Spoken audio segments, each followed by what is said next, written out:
I'd like to call the Clarkston Independence District Library Board of Trustees meeting for December 15th, 2014 to order at 6:02 p.m. Let's rise for the Pledge of Allegiance.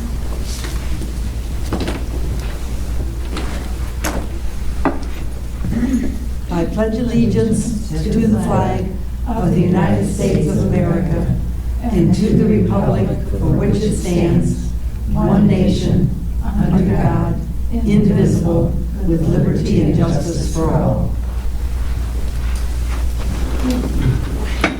Ms. Marigold, please call the roll. Dan Gaffney. Here. Michelle Yen. Here. Dan Green. Here. Mary Hempert. Here. Sally Lamb. Here. Allison Fanning Kiesling absent. Marilyn Pomeroy. Here. Julie Herring here. Okay. I'll accept an approval of the agenda for tonight. All 2 pages of it. I move to approve the agenda as presented. I second. It's been moved and seconded that we approve the agenda as presented. Any questions, comments? All those in favor, please say aye. Aye. Opposed, nay. Motion carries. Call to the public. We have no public tonight. Thank you. It's also time for a public hearing on the budget. So the public hearing will open at 6:04 and close at 6:04.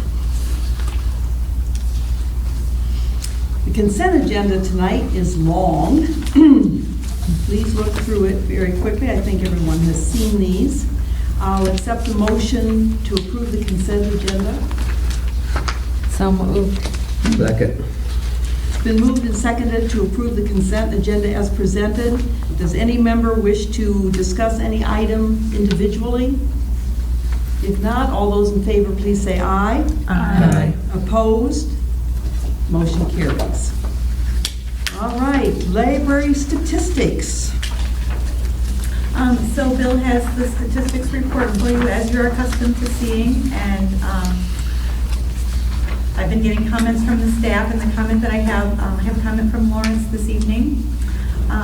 He says our goal in the adult department is to keep the collections fresh and relevant. Last year I created special collections including classic and business career. This year we have seen an increase in use of both of those collections. Prior to the collections being created, it was hard to determine circulation statistics. Classics have 1,272 titles checked out since January, and business and career have 576 titles checked out since January. So it's making it easier for him to track those specific pieces. And Melinda Griggs' morning book group has always attracted a very large audience, usually between 25 and 30 people. And in November, she had 36 attend, which is her highest of the year. So she was really excited about that. Great. Good for her. Well, I did mention to her, I said, this is a really big book group. Do you want to split it? Oh, no, we don't want to split it. It's okay. Get out there. Nope, we're going to leave it that thing. They have a great time. They really do have a great time. I've heard a lot of good things about it. It's a fun book group. And that's all. Any questions about the statistics?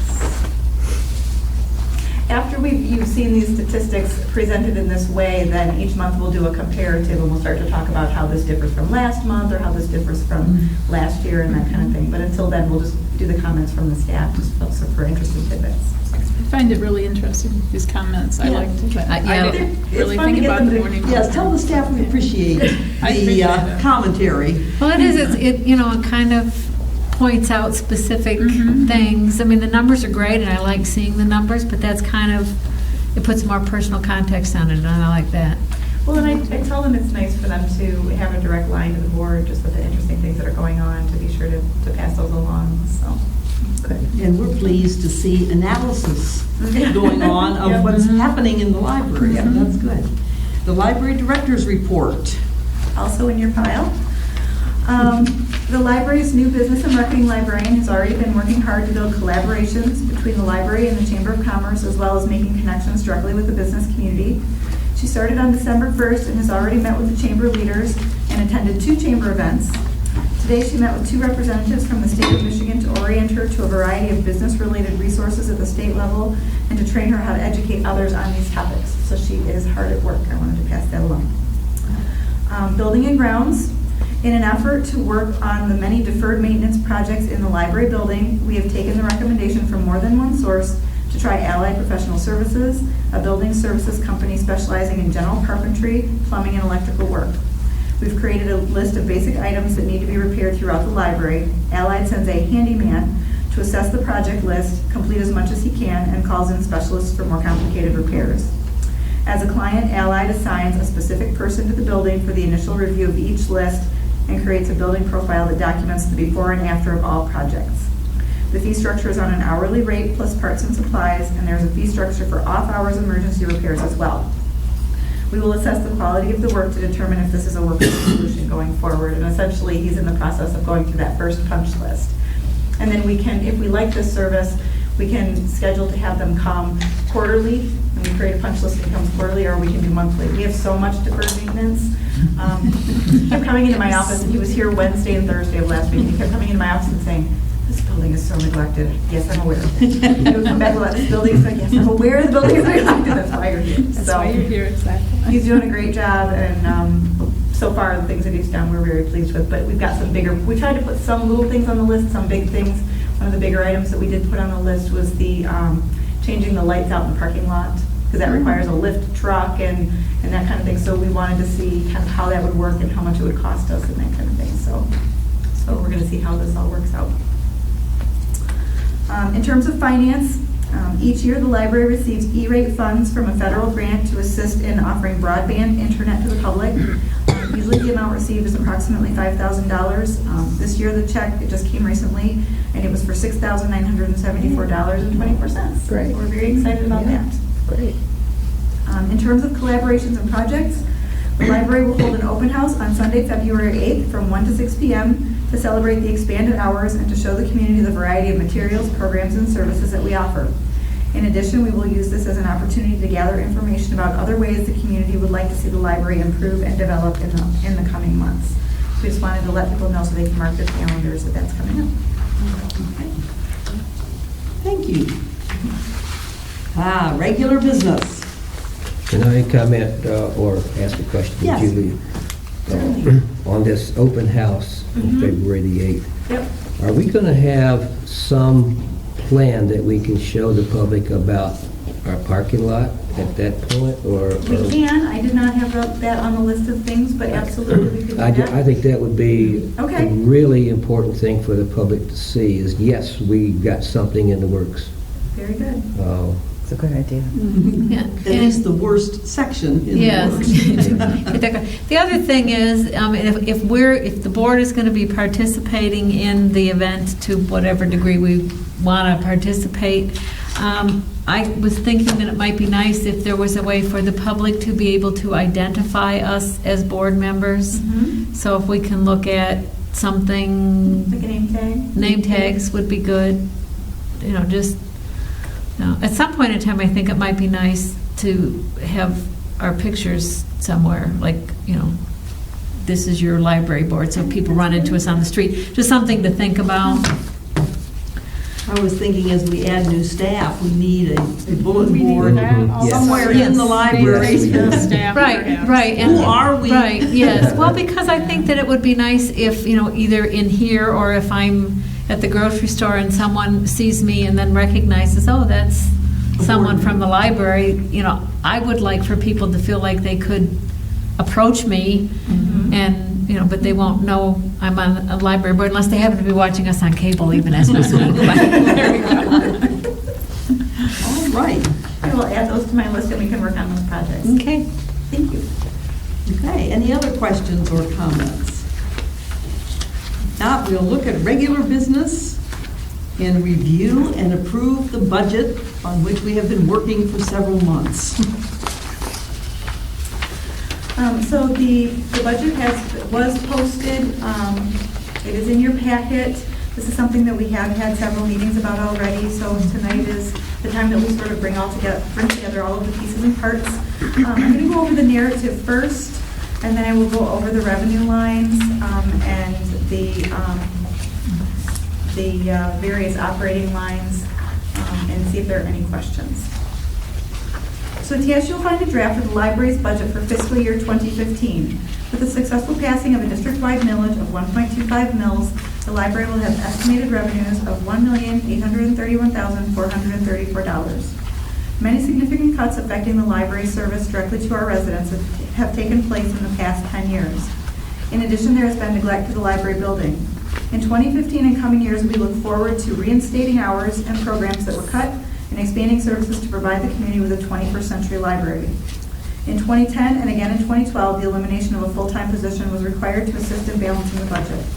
In 2011, there was a 25% reduction in the library's collection budget, in addition to a 30% cut to part-time staffing, resulting in reduction in programs and causing patrons to wait longer for assistance at both service desks. In 2013, a reduction in the library's hours was also necessary. In the process of reestablishing the library in 2012, the Friends of the Library funded focus groups and a community survey to assist in developing a plan for the future of library service. In 2014, this data was used to educate the public about future services that a district-wide library millage would fund. The guiding principles for the 2015 budget are as follows, and this is from that data. Number 1, restore library hours.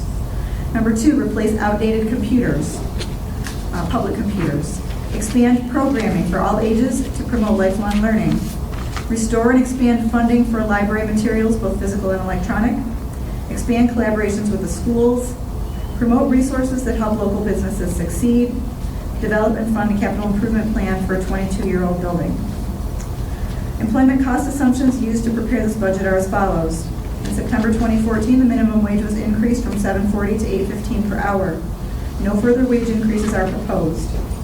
Expand library hours to Monday through Thursday, 10 a.m. to 9 p.m., Friday and Saturday, 10 a.m. to 6 p.m., Sunday, 1 to 6 p.m., and close summer Sundays from June 14th through Labor Day. June 14th is after school lets out. Healthcare premiums have increased approximately 7%. Staff will be added in all departments to accommodate expanded hours and services. Revenue assumptions, the district-wide millage of 1.25 mils.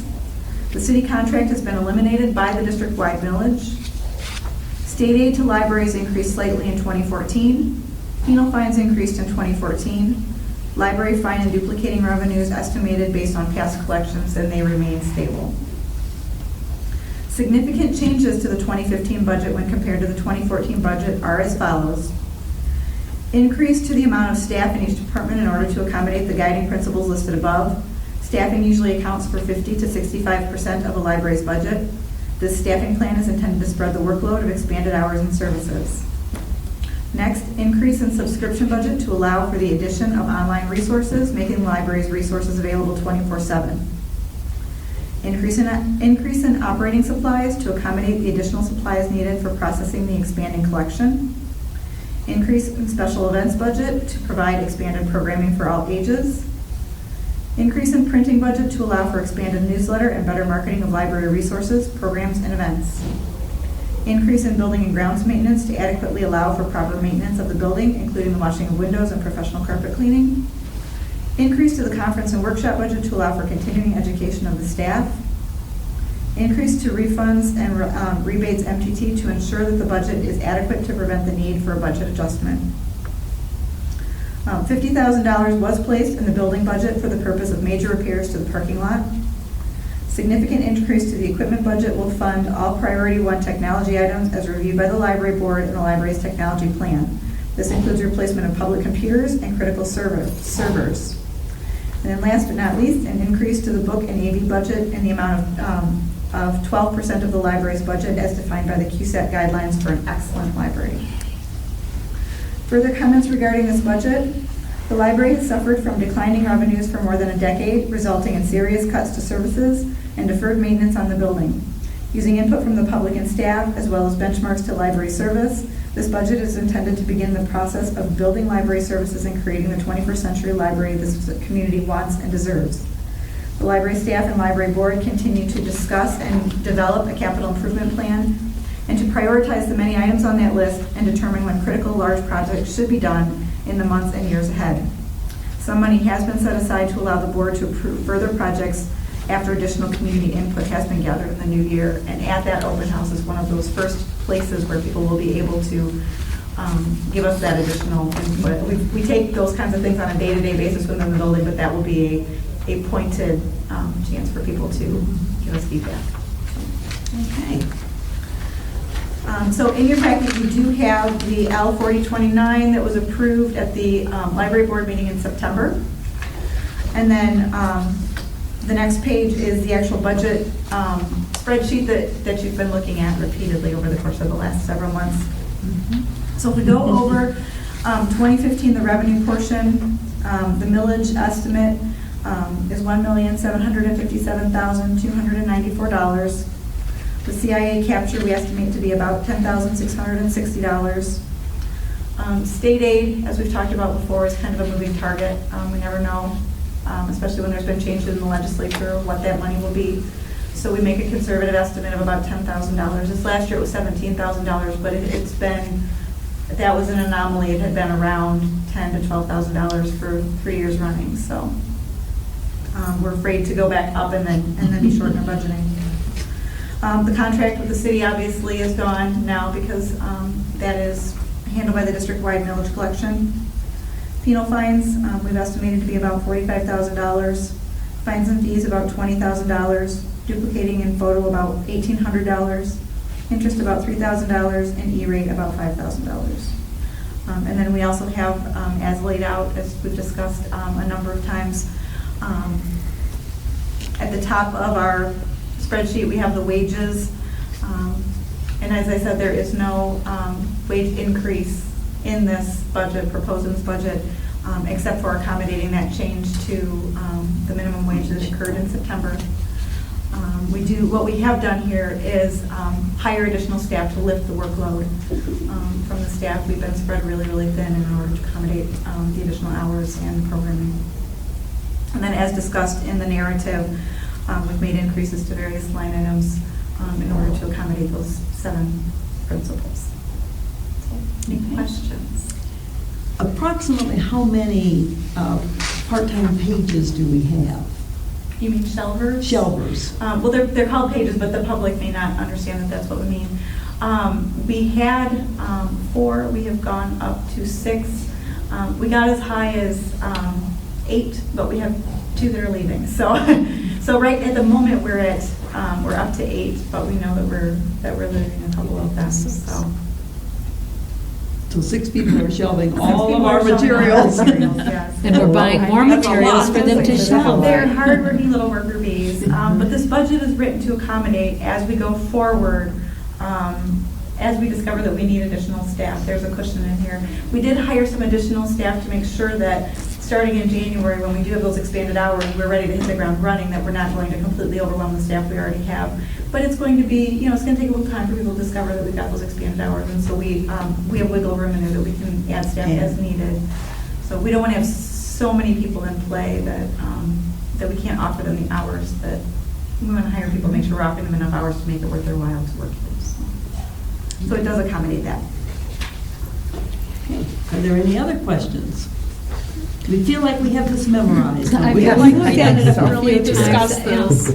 I'm just, I'm glad that we were able to accommodate those principles that we've talked about throughout the millage process, and then here at this board. It's good to get those expanded hours and to expand the collection and to expand the programming, and I'm very excited about all of it.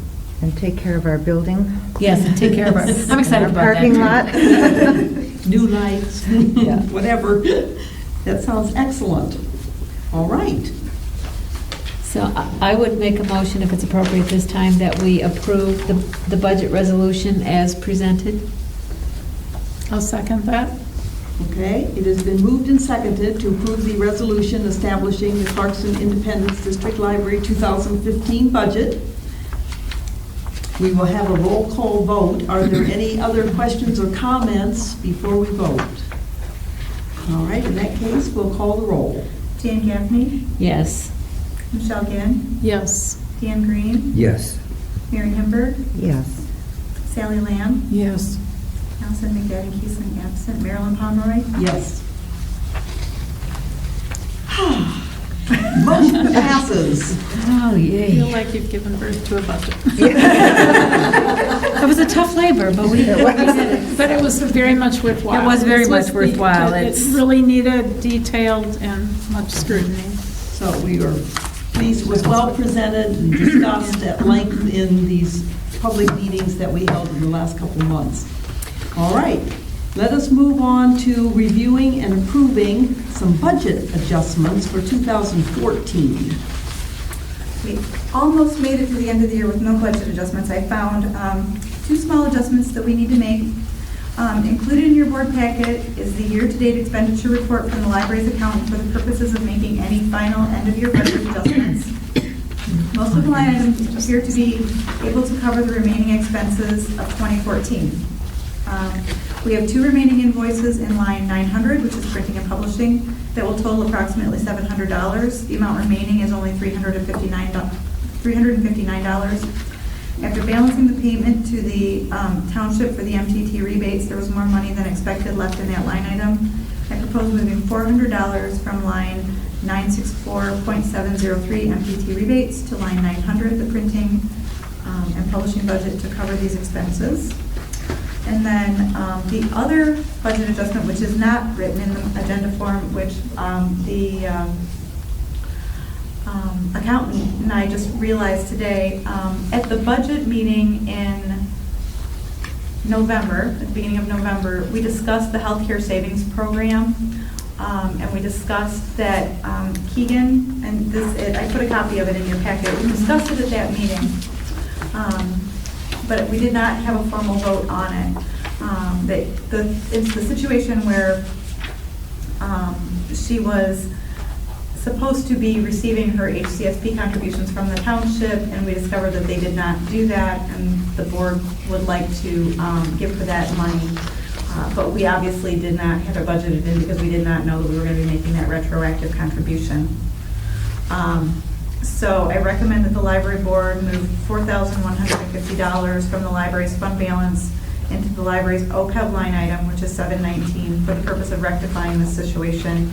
And then, of course, I further propose that the library board approve a retroactive contribution of $4,138.27 into Keegan Select's HCSP accounts, since those were contributions she should have been receiving all along that she did not.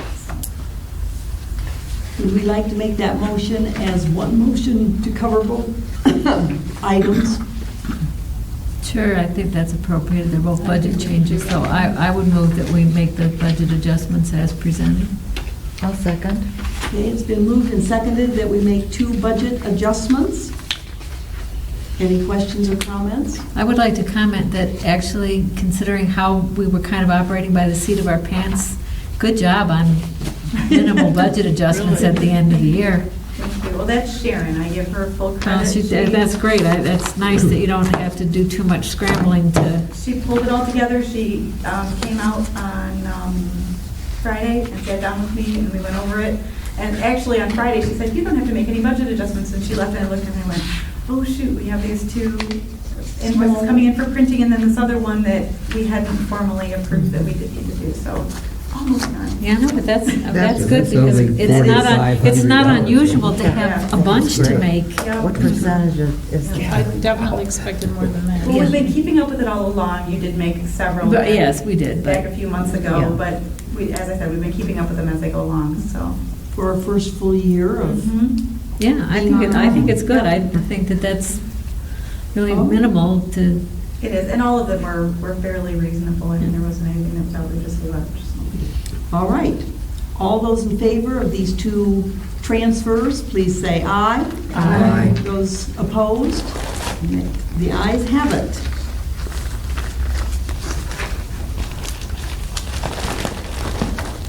Now, number 3. Oh, we did that. We did that. No, that was the That was OPEB for the Keegan. This one's OPEB. Okay, different. this was the different A different OPEB. Different OPEB. Yeah. All right, oh, yes. Okay, let's discuss this item. The library director and the library board treasurer have been working with the township clerk and the township finance director to determine the amount of the OPEB funding held by the township in the library's name that will be needed by the township to fund the retiree health care of the library employee that retired from the township. The township has determined that they will conduct a full actuarial of the township's OPEB fund as required by GASB guidelines. The library director and library board treasurer recommend that the library pay to conduct an actuarial on the specific information needed by the library in the negotiation of these funds and request permission to develop and post an RFP for this service. So really all we're asking for tonight is permission to do an RFP and look for an actuarial company to do the actuarial before we would actually secure the services. We would come back to you so that you would have an idea how much it would cost so that we could make an appropriate budget That'd be my adjustment. question, is what would the cost be? Yeah. No idea. No idea. Well, unfortunately, we don't really know, because normally when you do an actuarial, what you're doing is a large-scale actuarial. We're looking at multiple employees and a 3-year time frame. We're looking at a single moment in time, and we're looking at one person. One person who is already retired, which Yeah. also changes, because Yeah. if you have active employees, they have to guess when they're going to retire and do all of that, and it's a fairly small scale study, but we think it would be a good idea. And we went back and forth in this conversation. Essentially, the township is doing a full actuarial because they have to do a full actuarial every 3 years.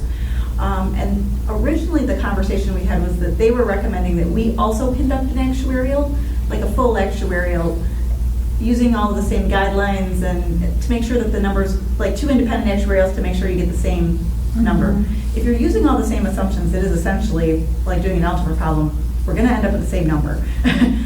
What we need to do is look at it from our perspective, which is they're looking at the whole big picture. We're looking at, as we've discussed a number of times, Yeah, small. we need to leave behind the amount of money for this one person. We will use the same assumptions that the township is using, but for the conversation, we need the data to reflect specifically what we're supposed to do. It's very nice.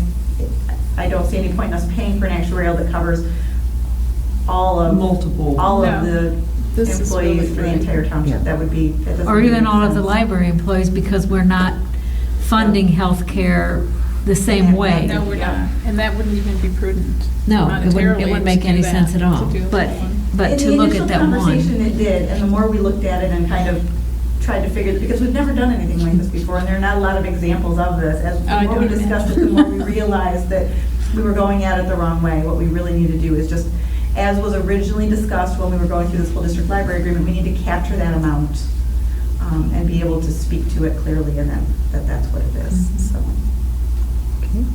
okay. All right, I'll accept a motion.